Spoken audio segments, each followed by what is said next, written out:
Hey everybody, welcome to the Golf Dudes podcast. I'm Joe Calabro. No Rich tonight. He is sick. He says he has a headache. I think he just had a crappy round of golf and he wanted to take the show off. So he's not here to defend himself, and so that's what I'm going with. But that's okay. We're starting a great show anyway. Joining us right off the top is Massachusetts Women's Amateur Champion Allison Paik. Allison, thanks for joining us. You joined us at the beginning of our little run here, and now you're back. Allison, again, thanks for joining us. And how's you've had a heck of a summer, huh? Yeah, I have. It's been a pretty good summer despite everything going on. But yeah, I'm just happy that I've been playing well and happy to be here on the show. Awesome. So most recently, obviously, you've won the Massachusetts Women's Amateur, beating Annie Walsh 7-6 at Essex Country Club over in Massachusetts, obviously. We reported on every round of that tournament for you, and I know your Twitter was piling up with our tweets and stuff at you. So thanks for retweeting everything. Just talk about that tournament, and first of all, Essex Country Club. I don't know, people in Rhode Island probably don't know much about it. I certainly don't. Talk about what kind of course it is, and is it tough? Is it easy, relatively speaking? Talk about the course first, and then we'll dive into the tournament itself. Yeah, so Essex County Club, it's in Manchester by the Sea, Massachusetts, which is kind of north of Boston, kind of off the water. So it's very open, not a lot of trees, a lot of fescue. So you kind of get that wind coming in from the ocean. And like on the back nine, I would say it's quite hilly, which is something you wouldn't really expect, but it was a good challenge. And the greens were rolling really good. So yeah. So the tournament, obviously you played 2 days of stroke play. I believe you got the 3 seed, if I'm not mistaken, through stroke play. Then obviously you go on to match play. It's similar to here at the Rhode Island Amateur. It's basically the same format. So talk about what a grind it was just from, every day. I think a couple of days you played 2 matches, right? If I'm not mistaken. Just talk about the grind of playing in a tournament like that for those of us that will never play in something like that. Yeah, it's a lot of golf. We fit 6 rounds into 4 days, 2 round stroke, and then the 2 days of match play, you're playing 2 matches both of those days. So yeah, it's definitely a challenge to keep up with your energy level and stuff like that. But I've had a lot of practice doing that. I would say with playing in like U.S. Women's Open qualifiers and playing 36 holes in one day. So I think I was very prepared for match play, but I think if you just keep your energy level up and not like get too tired and get mentally tired as well, then I think it gets easier as you get that practice of playing a lot of golf in one day.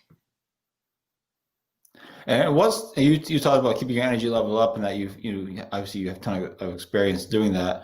What is the key to that? What would you say is the key? Is it making sure you're eating right? Is it drinking a lot of water on the course? Is it having snacks on the course while you're I'm assuming, I don't know if you walk or ride, but I'm assuming you have time to grab a Snickers bar or something and eat it real quick. What is the key to playing in marathon tournament like that? How do you keep your energy up? How do you do it?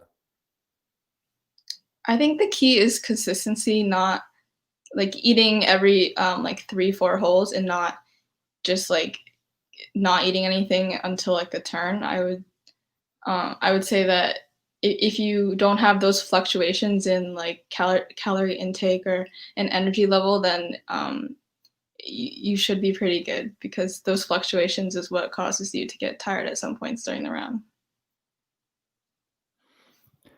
Right. So I'll try to keep that in mind. So you grind through this whole tournament and you get to the final against Annie Walsh. It was on Friday afternoon ish, and you kind of run her right off the course, 7-6.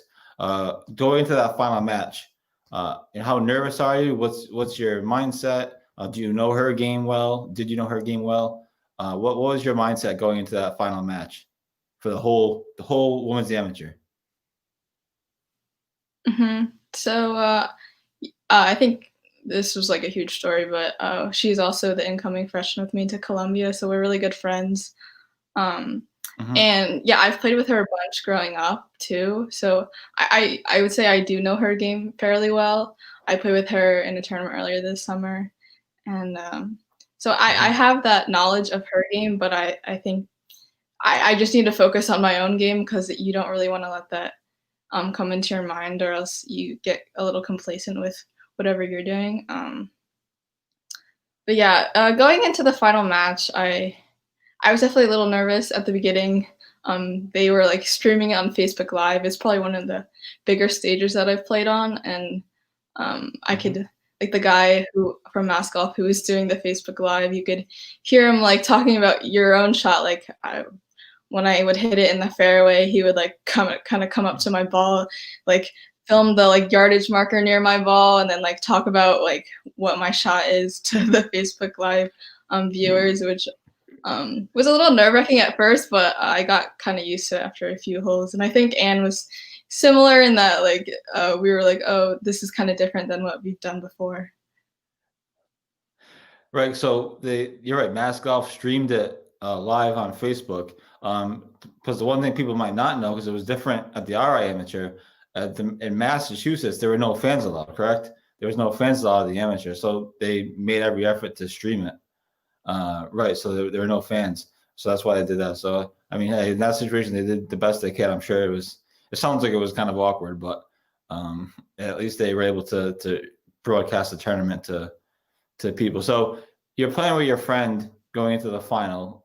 Did that ease your nerve? Did that make it a little bit easier to not be so nervous? You're kind of not thinking about the stage. You're just kind of out there playing with your friend, or were those final round nerves still there? I think they were there at the beginning, but I think no matter who I played, I would have had the same feeling going into the match. Yeah. So talk about. I mean, you won 7-6. Talk about how well you played in that tournament. Talk about kind of the key. Looking back on what were your keys to kind of to winning it. Yeah, so I think that the front nine was very gettable. There's a lot of short par fives that I was able to um, reach into and make birdies, and especially in match play, birdies are very important. Um, and I think overall that day I was putting it very well. Um, I was making a lot of long putts, which I think on your opponent could put like a bit of pressure or nerves onto them when you're just straighting putts from all over. Uh, but I was overall that whole entire week. I think my game was very solid, and I was just taking it shot by shot, though, thinking about each shot. And I think that was the most important thing is not thinking about past shots because it's a lot of golf and just staying in the present. Now you've had a busy summer. Obviously, as we led with the biggest news was that you won the amateur. Nothing doesn't get much bigger than that. But you also played in the National High School Golf Invitational, and you tied for third at the New England Amateur. Talk about uh, well, first of all, I should talk about the National High School Golf Invitational because that was down at Pinehurst Resort. Talk about what Pinehurst Resort was like, what playing in that tournament was like, and being able to be part of that tournament. And I believe, if I'm not mistaken, because I wrote it, so hopefully I was correct. I believe you were the only Rhode Island representative in that tournament. I looked at the roster, both men and women, and I'm pretty certain that you were the only one from Rhode Island there. So just talk about that experience and talk about what Pinehurst was like. Obviously, it's a famous resort. Yeah, so earlier in the summer, I played the North and South there, so I had a bit of Mhm. experience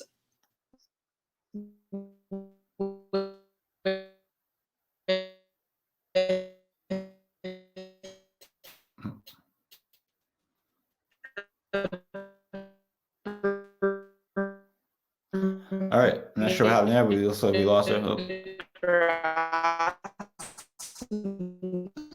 Playing in Pinehurst World Championship at Pinehurst.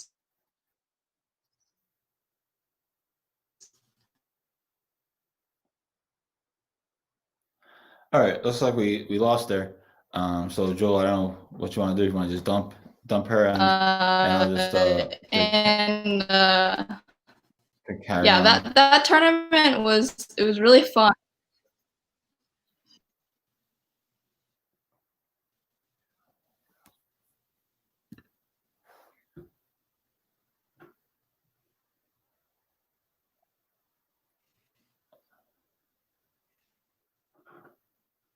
Allison, are you there?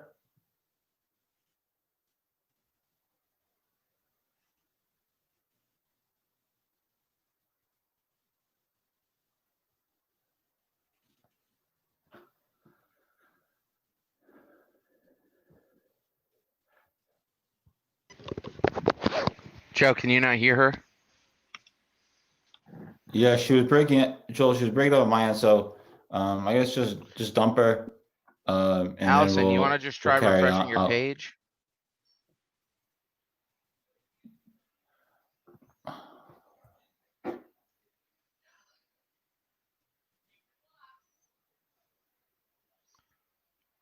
All right, it looks like we are having that difficulty, so I am gonna.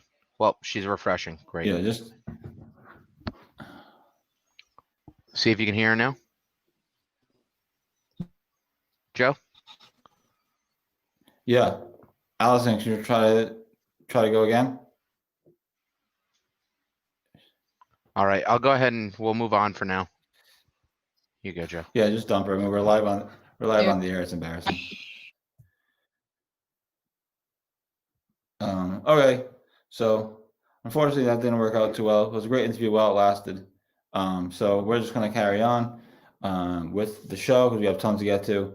I don't know if she was in a bad Wi-Fi area or what the situation was. But I'll edit that part out later and just post something. Anyways, so that was Allison. It was great to have her insight on the winning the Massachusetts Women's Amateur. Again, sorry about the technical difficulties. We'll figure something out down the road. Anyway, but she did tell me before we went live that the fall semester is not happening, so she'll be. I'm assuming she'll be doing school from home. She's not going to Columbia University in the fall. So because of the coronavirus, so she did say that beforehand. But she has had a heck of a summer, and I'll post the segment about the women's amateur on the Golf News Right tomorrow if you missed it, because it was a really fun conversation. Until then, we will talk about some other things, tons of other stuff going on in the world. And if you want to comment and ask questions or whatever, I'll certainly take any of your questions or comments or whatever you want to do. And then we'll wrap up around 8:15. So this is the Golf Dudes podcast. I'm Joe Calabro. Rich isn't with me today. He is sick. And so it is just me hanging out with all of you guys here in the Golf News RI headquarters. So we had Allison Pig on. Now we're moving on to some other things. We'll try to do something with her in a couple weeks or whatever it may be. So local news today. Not today necessarily, but local news in the game of golf. The Mulligan Interclub team, as Golf News RI reported, Mulligan Interclub Team Championship is canceled. The RIGA canceled the tournament earlier this week due to COVID-19 restrictions. The tournament was scheduled to be played at Agawam Hunt. The RIGA has canceled a lot of tournaments this year. They've lost a lot of their season, unfortunately, in part due to COVID. So that was too bad. Other tournaments that we reported on this week, Swansea's Joe, and I hope I pronounced his name right, Swansea's Joe Padalano and Steve Highland took home the trophy in the Senior Four Ball Championship net. That championship took place on Monday and Tuesday. So Tuesday round was held at Agawam Hunt. The Monday round was actually played at Metacomet, and I said it in the article, and it could be the last state tournament played at Metacomet before they close. Metacomet is scheduled to close on September 30th, barring some major change to the plans.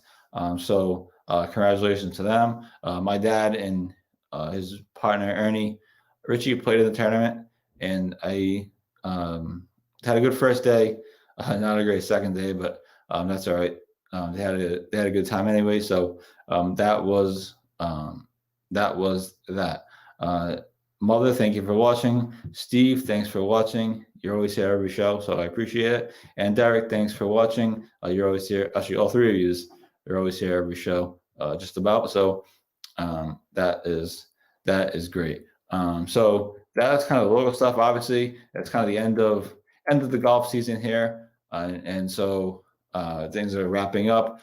Quick shout out, as we posted the article about it on Sunday. A quick shout out to Mike Hamilton for winning the Kirkbride Club Championship over Tommy McCormick. That took place on Sunday. So, and also shout out to all the club champions. Shout out to everybody who won a club championship this year. I think one of the good things we've done, and certainly we can improve, but I think one of the good things we've done is covered the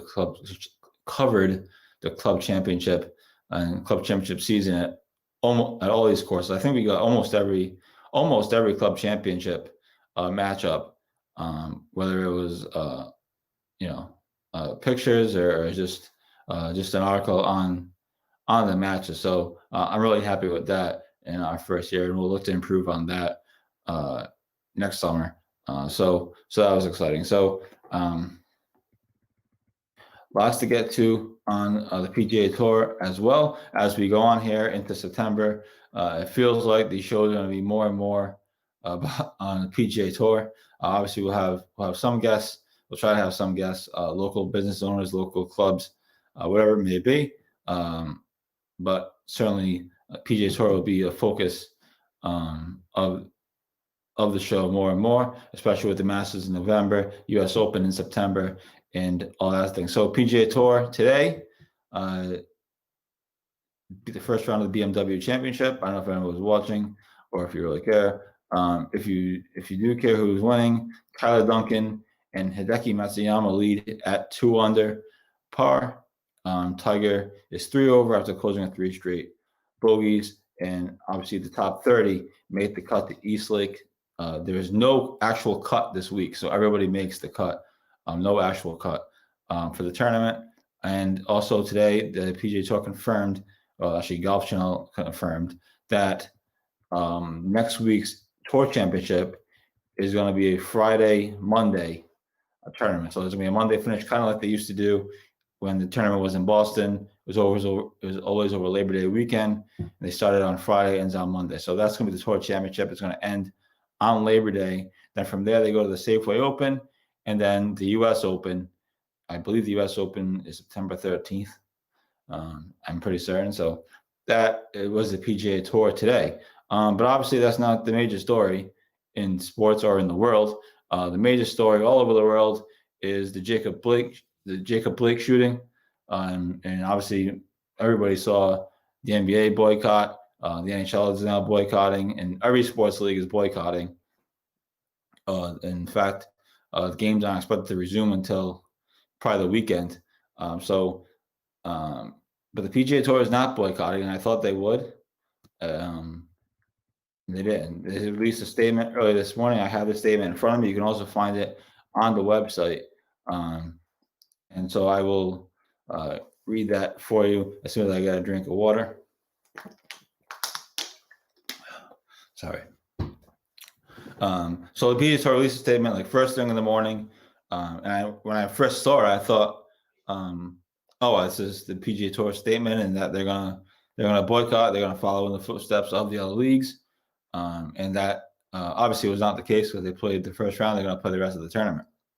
So, anyways, the PGA Tour statement is as follows: "Quote: The MLB, MLS, NBA, WNBA, and WTA protests are player-led, peaceful, powerful ways to use their respective platforms to bring about the urgent need for change in our country. There have been a number of efforts in the past to send the message that the current climate is unacceptable, and these teams, leagues, and players now taking this step will help draw further attention to the issues that really matter.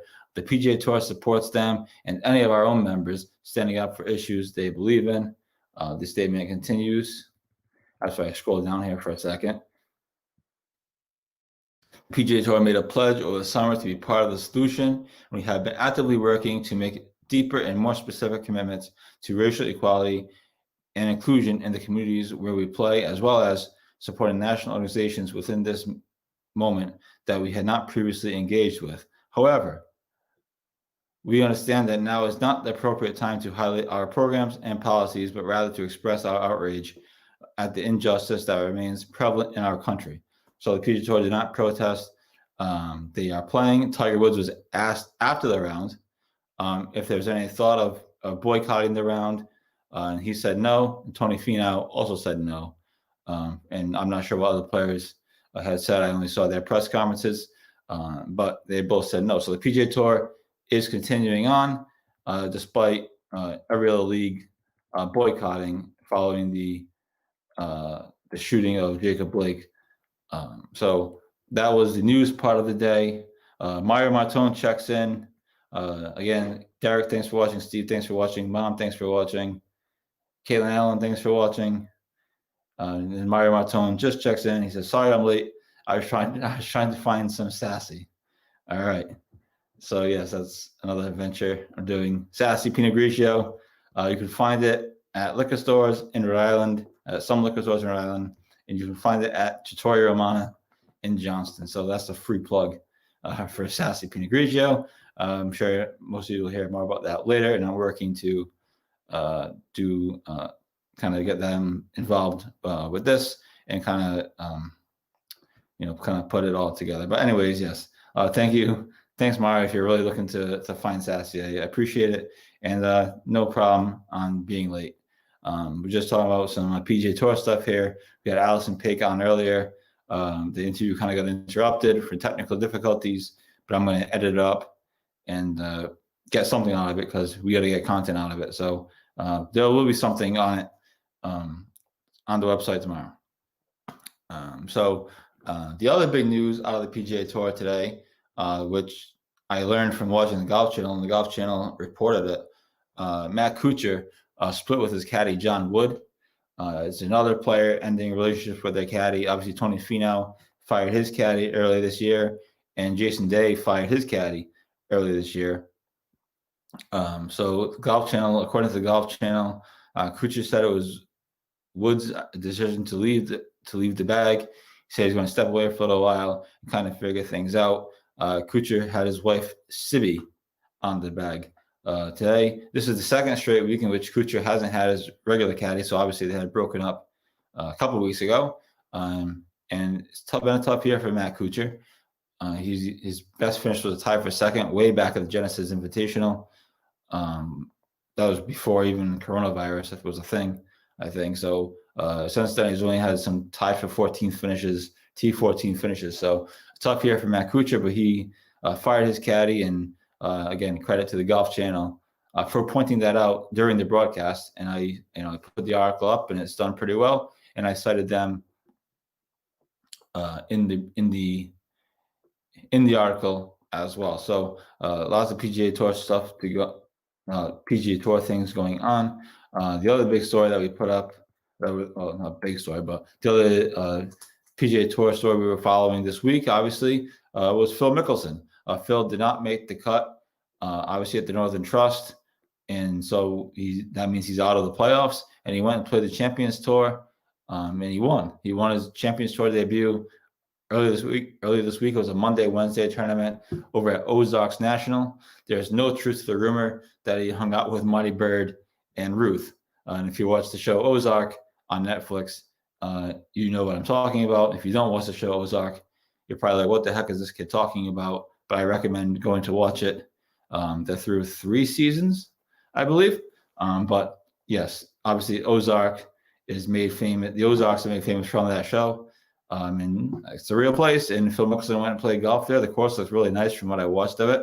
And he won by 4 shots over Tim Petrovic.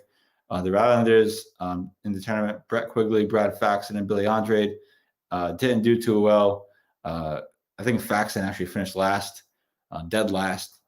So that's not too good. And Andrade and Quigley kind of finished in the middle of the pack. Quigley has had a good year though on the Champions Tour. So Mario, I'm sure you're happy that Brad Faxon finished last in his tournament for whatever that's worth. So there is that. So tons of things to talk about. Obviously, there's no Bruins game, there's no Celtics game, there's no NBA game, there's no NHL game. So it's a great night to just hang out with me here on the Golf Dudes broadcast and talk about golf. This weekend, for me personally, I'll be playing in the Stan Baluk 2-day at Kirkbride, 2-day member tournament to honor former Kirkbride pro Stan Baluk, and I'll have some coverage of that tomorrow on the site. I'm writing a kind of a tribute piece to Stan. And the best part is that Stan is back up here.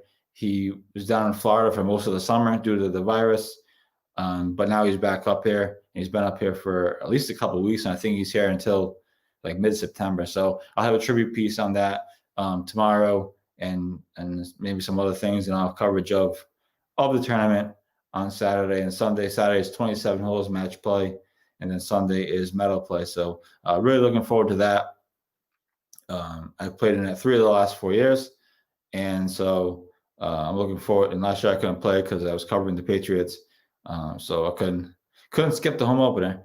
But this year I'm going to be playing, so I'm looking forward to getting into the tournament. So again, more on that tomorrow. Also, tomorrow night, if you're looking for a plan, so you're looking for something to do, King's Crossing is hosting live music. I think it's Tom Burgess, I believe the guy's name is. Hopefully I have that correct. And so if you're looking for something to do, King's Crossing live music. Again, golf courses have pretty much led the way with live music or the return of live music this year. And so that's been exciting. And King's Crossing continues to keep it up. I have not checked the Harbor Lights schedule. I don't think they have anything because I thought I checked earlier this week. But certainly King's Crossing is a good place as well. And so that should be a good time. Other news is not a lot going on as far as Metacomet news and as far as Mulligan's Island news that I have seen. I know, as we reported, most of the members of the Cranston City Council were against Mulligan's Island, or against the development of Mulligan's Island, I should say. So that's kind of the end. That's kind of where they are right now. There has been many developments with that. Metacomet, the Marshall Development wanted to push it. I think it's like 60 days. Push talks talks about the plan for Metacomet off. Something like that. I don't know the legal language for it, but they want to push it off. But that does not mean they do not take over on September 30th. So just because they wanted to push it off, push the talks off, delay the talks, because it was getting heated. And shout out to the people of Keep Metacomet Green, the Facebook page.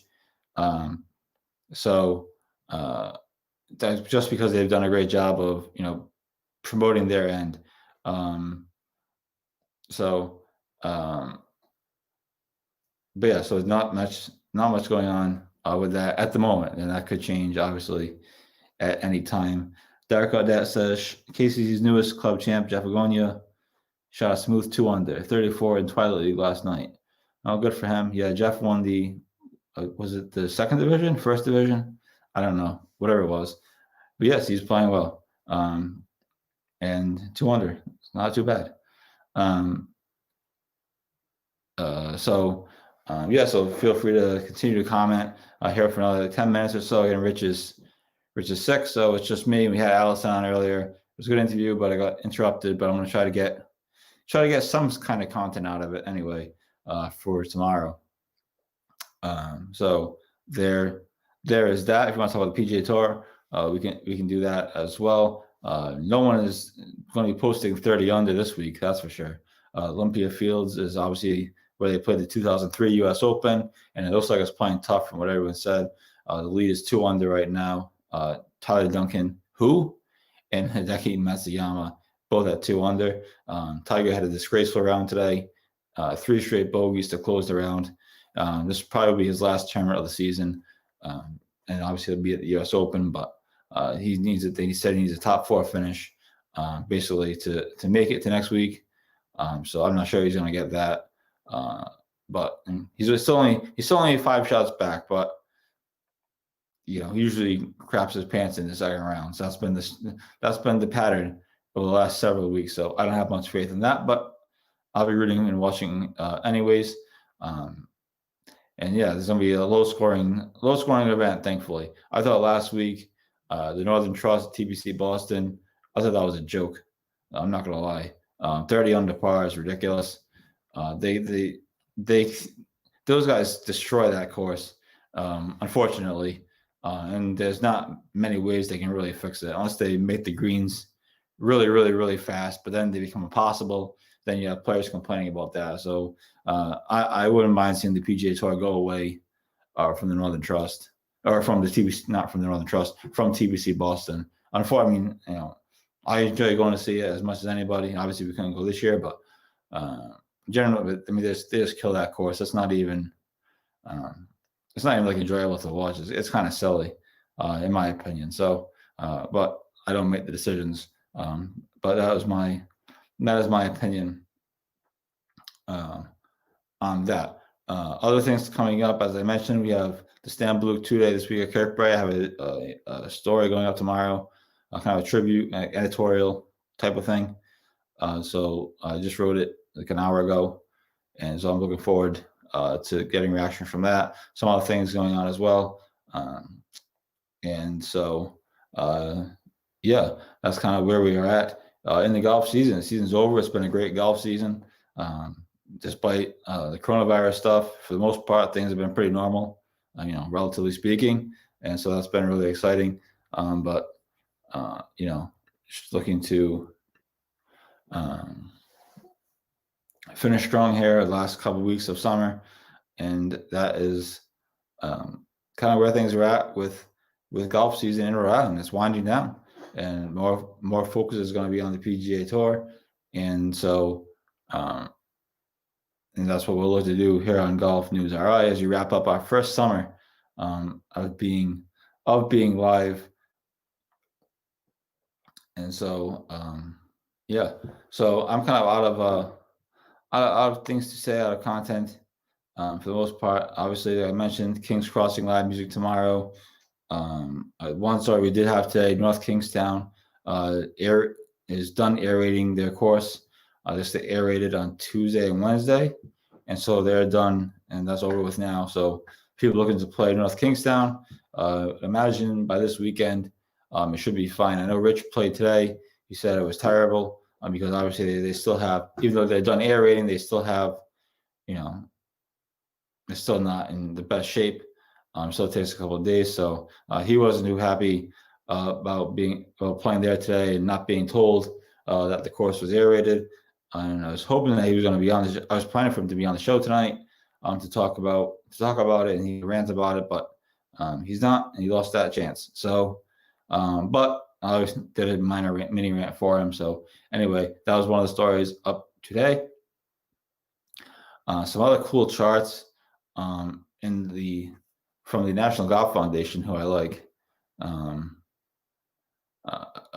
Believe it or not, despite coronavirus and all this other stuff, the National Golf Foundation reports that July golf rounds across the country were up 20% this year. So, and that outpaces June's 14% gain over last year, according to the National Golf Foundation. So that's pretty cool. There's some pretty cool charts that I'm going to try to do something with, maybe for tomorrow or for Saturday. But yeah, despite it, just as we talked about, from the start, despite everything going on in the world, despite the coronavirus and all this other stuff, for the most part, golf has kept going, and so 20% over last year in the round in July is pretty good. That's about 10 million more rounds. The National Golf Foundation projects. So pretty awesome news there, and I'll have something on that coming up in the next couple of days. So yeah, so busy, a pretty busy week for me, pretty busy week for Golf News RI, and we will have more content over the weekend. Again, live music at the King tomorrow, Stan Luke tournament at Kirkbride this weekend, which I'm excited for. And obviously the BMW Championship will be keeping a close eye on who makes the cut, who misses the cut for East Lake. Again, the top 30 made the cut. And the best part of the BMW Championship is that they only have 70 players. Actually 69 because Webb Simpson dropped out. And it'll be interesting to see how far he falls since he decided to take this week off. But that's another interesting thing to watch. But the best part is they only have 69 players, so they all play in the afternoon. So pretty much the whole tournament is on TV. Now Golf Channel still doesn't pick up coverage until 3 o'clock because they have the Corn Ferry Tour. But for the most part, you can watch the entire tournament on television, which is the best part. Usually they have the early morning rounds, and you miss the whole thing. But not this weekend, not next week either. It's all going to be on TV. So that's really cool. So we'll be keeping track of all that stuff. Any other local stories, we'll certainly be on top of.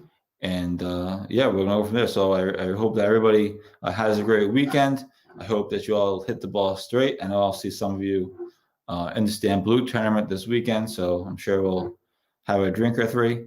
And yeah, have a great weekend. Everybody have a great Thursday night. And I will talk to you next week with the golf dudes. Hopefully Rich will be back. If not, it'll just be me, and we'll have another good show. Thank you to Allison for coming on. Sorry for the technical difficulties, but hopefully we can get it fixed and do something else down the road. So that is that. Thanks again, everybody. Really appreciate all your support as we kind of wrap up our first summer here at Golf News RI.